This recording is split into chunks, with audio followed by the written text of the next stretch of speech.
Okay, so we're diving deep today I've indeed. into the Stormlight Archive. Our listeners sent in some excerpts, Oh, cool. and I gotta say, this world, Roshar, it's Yeah. got me hooked. Epic battles, political intrigue, Lots of that. Yeah. and this magic system, so unique. Yeah. Plus, Yeah.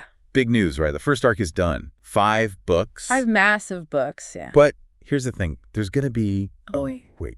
like maybe a decade. Oh, wow. Yeah, that's a long time. That's Yeah. got a lot of fans talking, that's for sure. It has. It has. So before we get to that, for anyone just tuning in, can you give us like the overview on this? Sure, yeah. So the Stormlight Archive, it's the brainchild of Brandon Sanderson. Okay. He's known for these like intricate worlds. Right. And this series is part of something bigger. It's called the Cosmere. Wait, the Cosmere. Okay, so break this down for me. And of course, for our listener, what is this Cosmere thing? Imagine, right? Your favorite fantasy series, Okay. but they all secretly happen in the same universe. That's the Cosmere. So each series, like Stormlight Archive, it stands alone, but they're connected. Like a character from one book, boom, shows up in another. Or magic systems. They might have similar rules, you know? Okay, so it's like a hidden layer for those who are like really paying attention. Exactly, exactly. So you could be reading Stormlight Archive and there's a mention of it, like a gemstone, right? Seems random. Right. But then, bam, in another series, years later, that gem. It's the key to some character's power. Whoa, that's got to be mind-blowing when you catch it. Oh, it is. It is. That's what makes Sanderson's work so captivating. He plans it all out meticulously. Well, yeah, even just reading these excerpts, I mean, it's clear he's like a master planner. But how does that actually work? So think about it. He doesn't just outline a book. Yeah. He outlines universes. Wow. He'll plant a seed like years in advance, and then it becomes a huge plot point. It's like multi-dimensional chess, you know?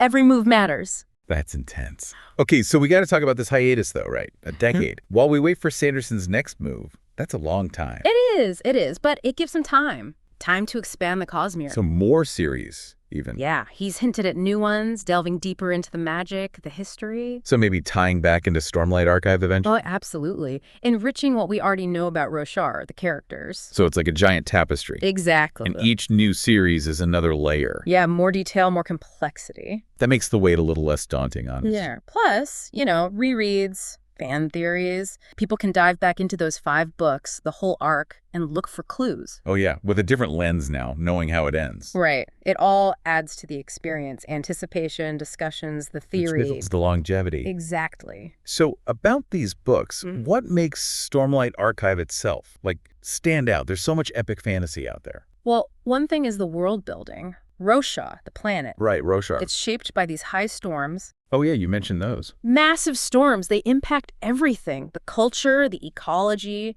even the magic. Okay, hold on, back up. These high storms, they tie into the magic. Yeah, the magic's drawn from them. Wow. It's raw power, used by these Knights Radiant. Night Radiant. But here's the thing.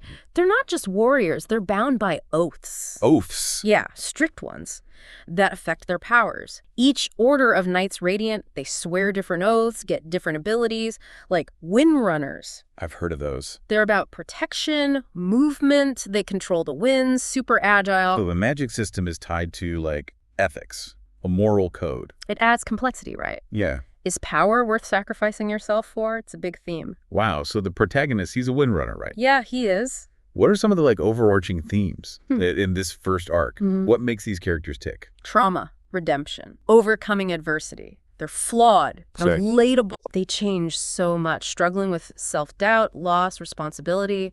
But they're resilient. They fight for what they believe in. There's this one moment in book 3 where... Oh, whoa, hold on. No spoilers. You're right. Sorry. Gotta keep the mystery. Yeah. But let's just say the characters, they'll surprise you. You'll laugh, you'll cry, you'll remember them. Okay, I am so ready to start reading this.